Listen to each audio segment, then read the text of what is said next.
Olha pra essa figura, pessoal. Esse aí é o presidente Lula. Quando você olha ele assim, todo de branco, com um chapéu branco, o que é que vem na sua cabeça? Será que lembra alguém, alguma coisa? Talvez aquele... não vou nem dizer, né? Aí eu deixo na sua opinião com que ele está aparecendo todo de branco. E é porque ele está em defesa dos evangélicos, ele agora está defendendo os princípios cristãos, a Janja está fazendo visita às igrejas, sabe? Ouvindo música gospel, tá aquela coisa toda. Eles querem conquistar o voto dos evangélicos. Mas pior do que essa imagem é o que o Lula fala, porque o Lula fala sobre a raposa dentro do galinheiro e no final da sua fala ele diz que ele mesmo é a raposa que está dentro do galinheiro. Por incrível que pareça, vou mostrar a fala dele aqui pra você ver, pra depois você não dizer que eu tô fazendo fake news. Não, nada disso. Veja só as falas dele, ele vai falar de uma pessoa que tá de branco, ele mesmo. Lágrima nos olhos, ele mesmo. E ele é uma raposa no galinheiro. Pois é, vou soltar esse vídeo aqui pra vocês e já já vocês vão ver outros vídeos aqui, porque o Fachin decidiu agora salvar a democracia e o Supremo Tribunal Federal, passando a mão no Dias Toffoli. Surreal, inacreditável. Veja só que o Jornal Nacional tá batendo com força. Vou deixar esse vídeo aqui para vocês verem, mas antes de irmos para o vídeo, deixa aquele like, curte, comente, compartilha, inscreva-se no canal e veja agora as falas do Lula. Veja que ele vai apontar os culpados, depois no final ele diz que ele mesmo é o culpado. Presta atenção. Não coloque nunca uma raposa para tomar conta do galinheiro, que ele vai comer até o galo. Não coloque uma raposa para tomar conta do galinheiro, mesmo que ela esteja vestida de branco, mesmo que ela esteja com uma lágrima nos olhos.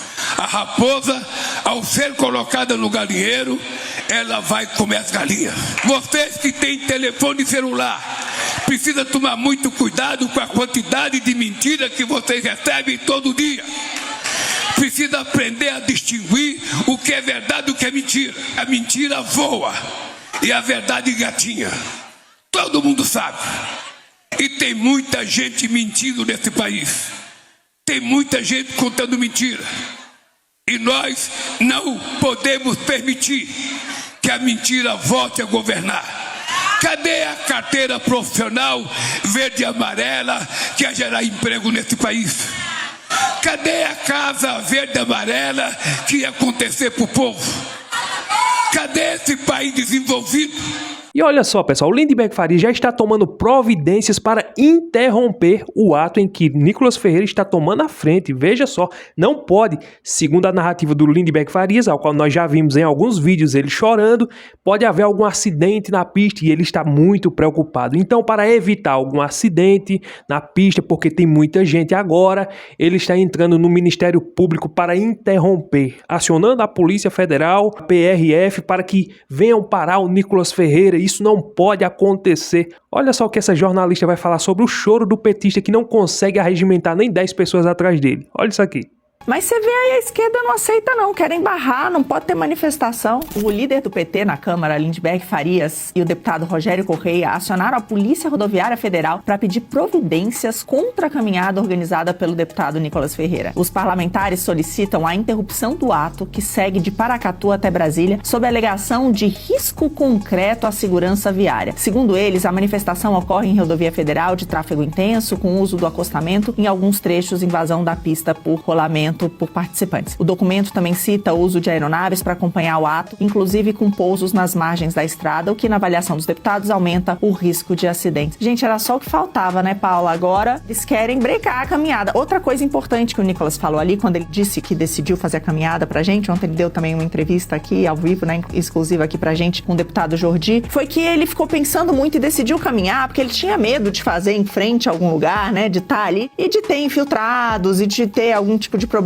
Ele também avisou dessa caminhada, mas você vê aí, a esquerda não aceita não, querem barrar, não pode ter manifestação. Enquanto os esquerdistas estão preocupados com a popularidade do Nicolas Ferreira e da liderança que ele tem, eles não querem assinar a CPI para investigar o Banco Master. É inacreditável. Estão preocupados com o Nicolas Ferreira, que não está incomodando o seu ninguém, mas não querem apurar Quem são os culpados na roubalheira, na falcatrua do Banco Master? Até agora, nenhum petista assinou a CPI para investigar os criminosos e principalmente os ministros do STF que estão sendo blindados nessa roubalheira ao qual muitos cidadãos de bem perderam seu dinheiro nessa falcatrua. Por que será que os esquerdistas não querem assinar? Por que será que os esquerdistas que dizem estar preocupados com o Brasil e com o povo brasileiro não querem colocar a mão ali, ir mais a fundo, investigar, colocar pelo menos um afastamento no Dias Toffoli ou impeachment? Por que eles não fazem isso? Tem alguma coisa a temer? Será que o governo federal, será que o Lula tem alguma coisa também? Porque um dia desse aí ele fez uma reunião de emergência, chamou até o Alexandre de Moraes. Quem não tem culpa no cartório não tem pra que temer. Então, esquerdistas, assinem, mas vejam só a lapada que esse esquerdista vai levar desse outro rapaz aqui, que vai fazer um questionamento. Por que os esquerdistas estão com medo de assinar a CPI do Banco Master para investigar essa roubalheira que está se tornando uma das maiores da República Brasileira, deixando para trás o Petrolão e o Mensalão? É inacreditável. Olha isso aqui, pessoal. O caso do Master, ele é um caso gravíssimo que afeta a economia brasileira, mas que mostra o momento terrível que nós estamos vivendo, em que há uma completa inversão de valores. Nós temos, além de um governo conivente com a corrupção, e isso está provado, e a CPMI do INSS está provando isso, com o envolvimento de figuras, não só figuras do governo, do INSS, de ministérios, mas o próprio filho do Lula recebendo mesada, né, do careca lá do INSS.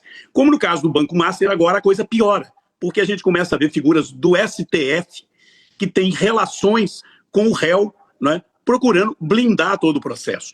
Isso sim é a blindagem que a gente está vendo no Brasil. Blindagem de bandidos, né, blindagem de pessoas que realmente fazem mal para o país e que não querem ser investigadas. Nós entendemos que este é o momento de apurar a verdade e de desmascarar esse ambiente de corrupção e conivência com crime. Basta lembrar, só para concluir, que enquanto tem pessoas inocentes presas no Brasil, a gente está tendo até uma luta nesse momento do Nicolas e de outras lideranças, fazendo uma caminhada simbólica para mostrar o tamanho da injustiça que está sendo feita contra uns. Okay. O dono do Banco Master, lá o senhor Daniel Borcaro, não ficou nenhuma semana na cadeia. Logo, logo o STF tratou de liberá-lo, né, e colocar sob segredo de justiça o maior escândalo, o maior roubo praticado no sistema financeiro brasileiro. Agora, quando você vê um esquerdista como Josias de Souza descendo a lenha no Fachin, não, é surreal, é inacreditável.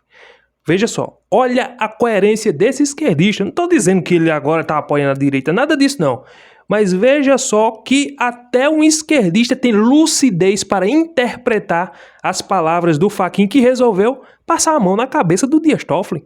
Na carta que o Fachin escreveu ali e se pronunciou no Supremo Tribunal Federal em defesa do Dias Toffoli, é lamentável. Simplesmente, basicamente, o Fachin antecipou as suas férias, voltou às pressas para o Supremo Tribunal Federal, porque o Supremo estava pegando fogo com os jornalistas batendo de dia e de noite no Dias Toffoli. O presidente Fachin resolveu tomar as dores do Dias Toffoli e se pronunciou dizendo, veja bem, porque os jornalistas estão batendo no coitado do Dias Toffoli. O Dias Toffoli é um homem honesto, é íntegro, é uma das pessoas que mais está interessada em resolver esse caso e colocar os bandidos na cadeia.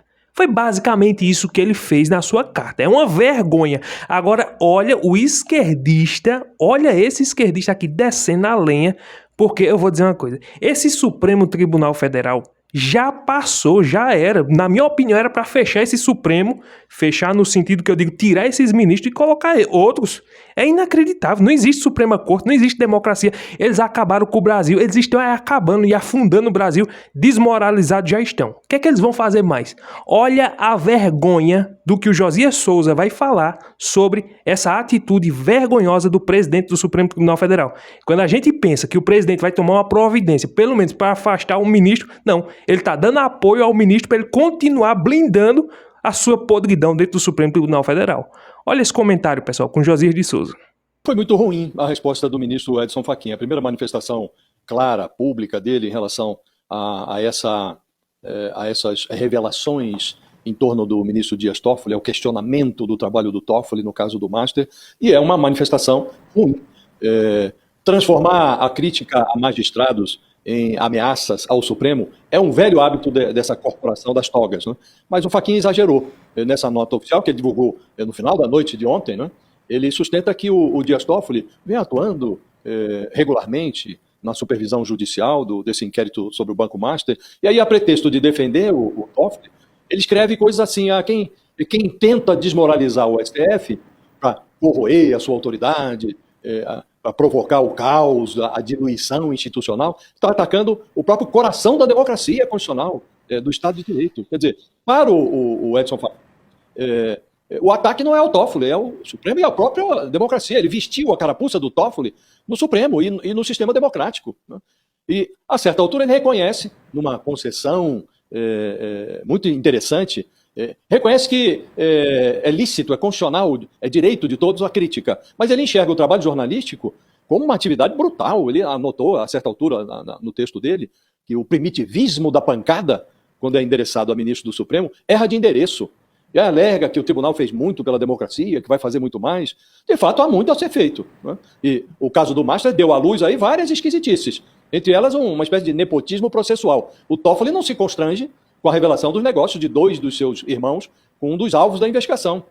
O Alexandre de Moraes não se atormenta com a descoberta de que o banco falido do Daniel Vorcaro pagava 3,6 milhões de reais por mês à mulher dele, a advogada Viviane Barsi. Então, é verdade que a penúltima tentativa de golpe no Brasil mostrou que a democracia precisa de um judiciário forte. Agora, hoje, defender o Supremo é defendê-lo dessa tática de confundir joio com trigo, ministro com a instituição. Quer dizer, essa nota do Fachin tem 582 palavras. Eu fui contar, 582 palavras. E a expressão código de conduta não aparece nenhuma vez.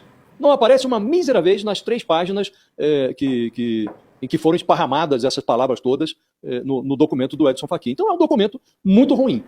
Como disse, ele vestiu a carapuça do Toffoli no Supremo e no próprio sistema democrático. Não foi uma boa manifestação não, Natália. E para acabar de afundar a reputação, se é que tem, do Dias Toffoli, a Globo, no Jornal Nacional, decidiu dar foco, no caso, não do Banco Master, mas no resort do Dias Toffoli. Veja só, o ministro da Suprema Corte com um resort, empresário de sucesso. Como foi que ele ganhou isso? Não sei. Olha só a Rede Globo descendo a lenha no juiz democrático da Suprema Corte. Em 2021, os irmãos de Toffoli venderam, por intermédio da Marit, parte das cotas que tinham no resort por mais de 3 milhões de reais. A venda foi feita para o Arlim, um fundo controlado pela REAG, administradora de investimentos ligada ao Banco Master. A REAG também é investigada no inquérito comandado por Dias Toffoli.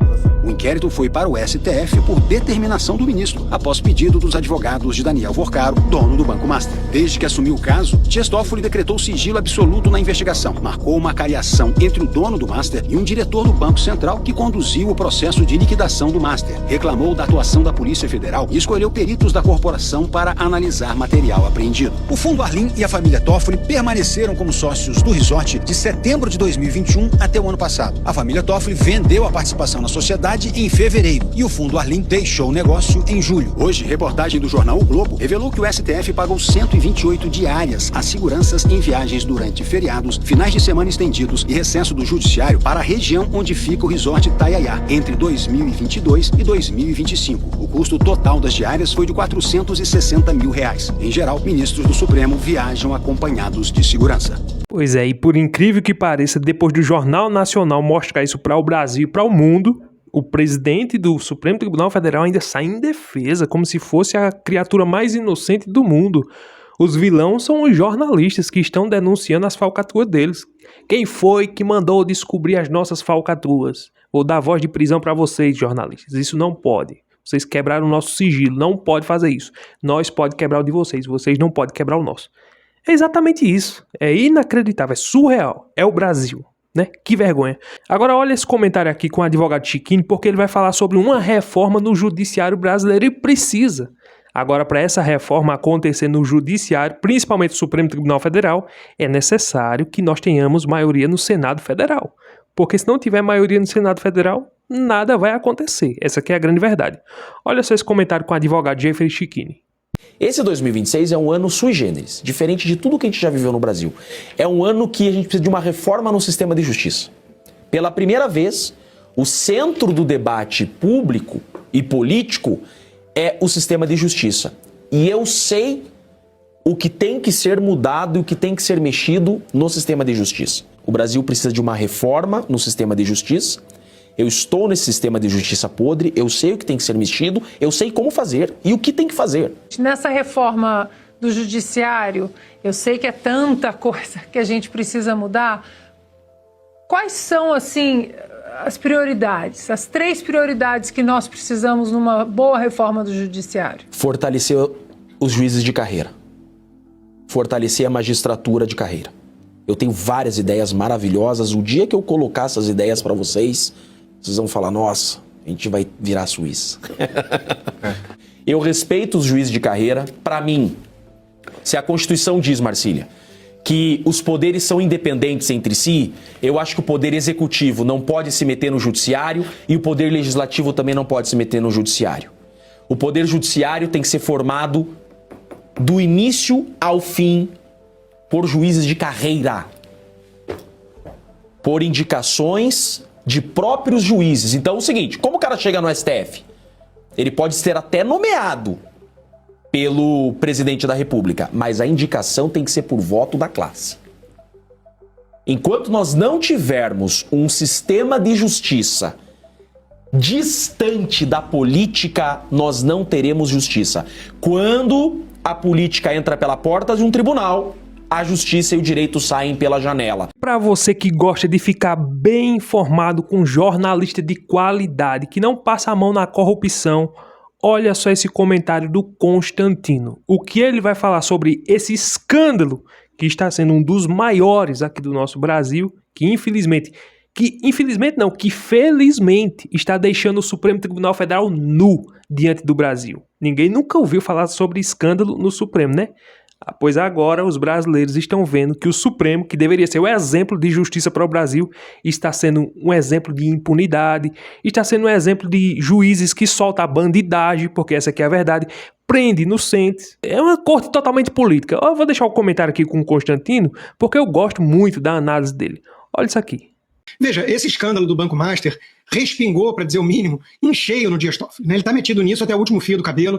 Essa questão do resort é um escândalo que rivaliza apenas com os 129 milhões de reais de contrato do Banco Master do Daniel Vorcaro com o escritório de advocacia da família de Alexandre de Moraes. Né? São, na verdade, 2 ministros do Supremo, os mesmos 2 que criaram e passaram a relatar o inquérito do fim do mundo, que vai fazer 7 anos agora, né? E que estão metidos aí em quase todos esses abusos, esses arbítrios do STF. Né? Então são os principais nomes que a própria direita vem apontando, né, como responsáveis pela situação, pelo estado de exceção e a perseguição aos bolsonaristas, né, e daí, né, as imagens não mentem, a reportagem do Metrópolis, alguns especulam que é uma espécie de vingança tardia do dono do Metrópolis, Luiz Estevão, né, que foi preso pela primeira vez a mando de Dias Toffoli, uma decisão do ministro, enfim, não importa muito o motivo, né, a gente sabe que tem um jogo pesado de bastidores, por que estão, de repente, vazando para a imprensa, ou a velha mídia resolveu fazer jornalismo investigativo depois de muito tempo, né, isso tudo a gente pode apenas especular.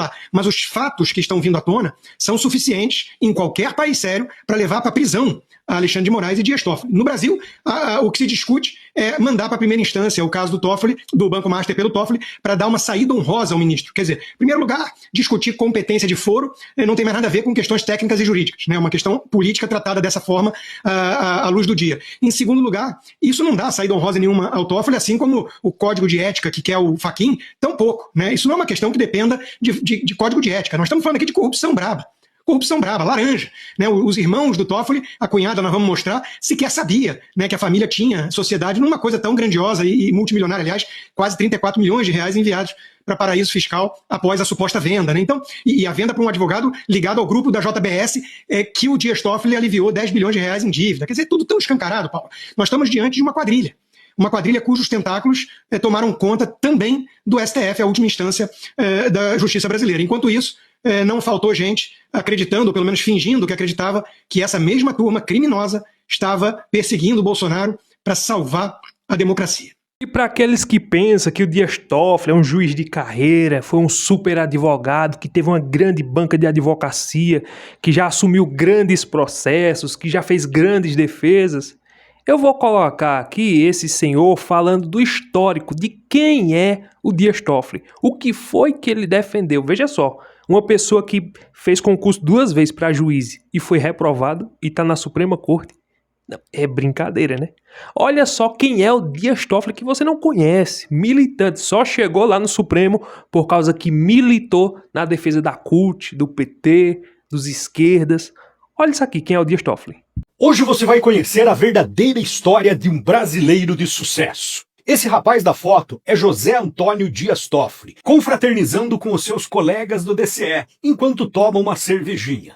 Nessa época, José Antônio ainda não tinha ideia do futuro brilhante que teria pela frente. Formado em Direito, José Antônio não seguiu o caminho acadêmico tradicional. Sem pós-graduação, sem mestrado, sem doutorado, sem ter atuado em grandes escritórios e sem ter defendido grandes causas em tribunais, ele acabou na carreira política. Em 1993, aos 25 anos, virou consultor jurídico da CUT, a Central Única dos Trabalhadores. Nesse mesmo período, tentou 2 vezes o concurso para juiz substituto em São Paulo, mas reprovou em ambas. O destino, porém, reservava para ele algo muito maior. Ele se tornou advogado do Partido dos Trabalhadores na Câmara Federal. E após advogar para a campanha de presidente da República de Luiz Inácio Lula da Silva, foi indicado ao cargo de advogado-geral da União em 2007. Em 2009, o mundo jurídico se surpreendeu. Mesmo com críticas ao seu notável saber jurídico e à sua reputação ilibada, José Antônio, que passou a ser conhecido como Dias Toffoli, foi nomeado como ministro do Supremo Tribunal Federal.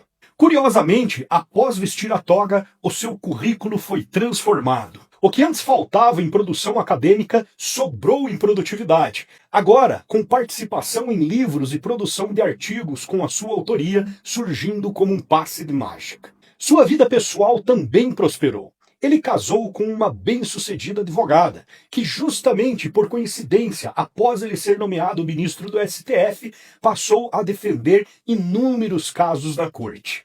Também teve a sorte de fazer parte de uma família de bem-sucedidos empresários do ramo de hotelaria. Se tornaram sócios de um resort multimilionário, que por coincidência foi frequentado mais de 170 vezes por Dias Toffoli, que aproveitava de suas instalações, inclusive para receber seus amigos mais íntimos. A participação no resort acabou sendo vendida por cerca de 33,9 milhões, e o dinheiro foi enviado para uma offshore nas Ilhas Britânicas. Além da sorte de poder viver como um aristocrata, José Antônio, o menino da foto que acabou se tornando no poderoso ministro Dias Toffoli, também é considerado pela esquerda como um verdadeiro herói nacional e grande defensor da democracia. Agora, sabe o que é mais triste de tudo isso, pessoal? É que quando eu fico olhando o cenário que aí está, de blindagem, sabe, escancarado, a Globo fazendo questão de trazer esses noticiários no seu jornalismo principal, que é o Jornal Nacional, alertando todo o povo brasileiro, desmascarando, deixando o Supremo Tribunal Federal nu, despido diante dos brasileiros.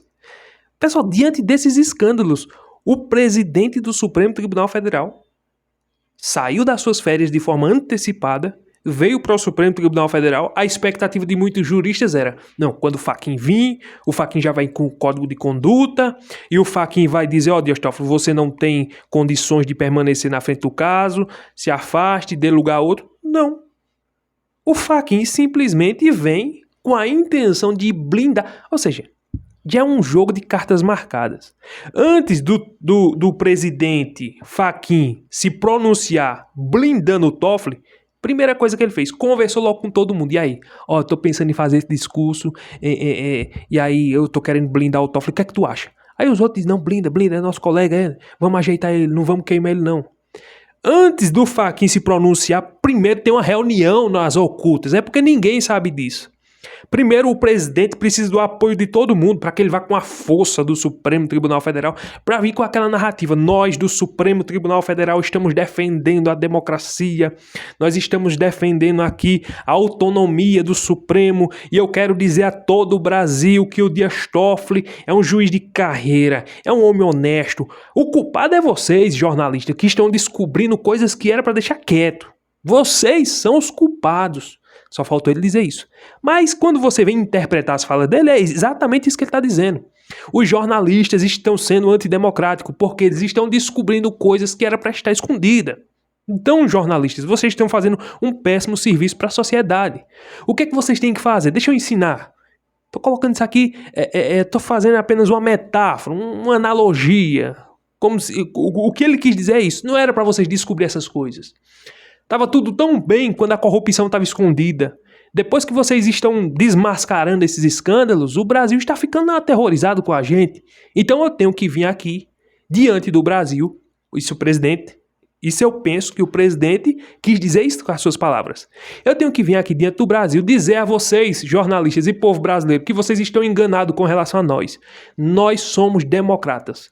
Se não fosse nós aqui nessa Suprema Corte, o Bolsonaro teria dado um golpe. Então vocês devem a nós. Vocês têm que se curvar diante de nós.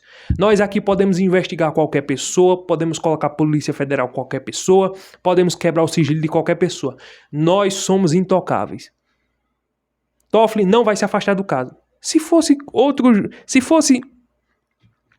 um governador, fosse um vereador, um prefeito, um deputado, um senador, meu filho já estava na cadeia.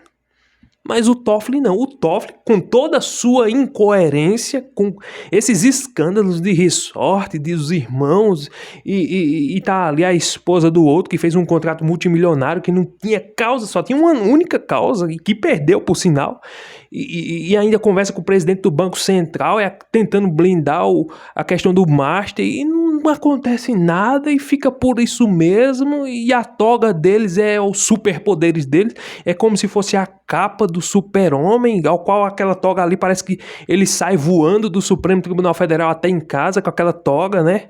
Parece que é isso. Nós estamos lidando com a Suprema Corte, com os super-heróis do Brasil.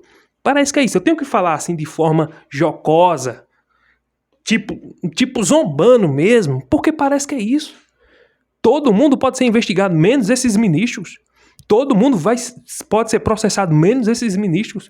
Todo mundo pode ser afastado do cargo, dependendo da situação, da questão da incoerência ou do envolvimento com alguma coisa errada, menos os ministros. Isso é inacreditável. Mas, por incrível que pareça, esse inacreditável está acontecendo. Acredite se quiser. Que vergonha! Que vergonha! E ainda estão sendo contra a passeada do Nicolas Ferreira. Antidemocrático é o Nicolas Ferreira. Daqui a pouco vão abrir uma investigação contra ele. Veja bem, vamos ver aqui, assim, vamos investigar o Nicolas Ferreira por causa dessa passeata até Brasília. Eles queriam dar um golpe. Eu não duvido nada. Não duvido nada. Não duvido nada. Olha só o que é que eu tô dizendo. Pessoal, eram essas informações que eu queria trazer para vocês. Se você gostou do vídeo, like, curte, comenta, compartilha, se inscreva no canal. E até o próximo vídeo, se Deus permitir.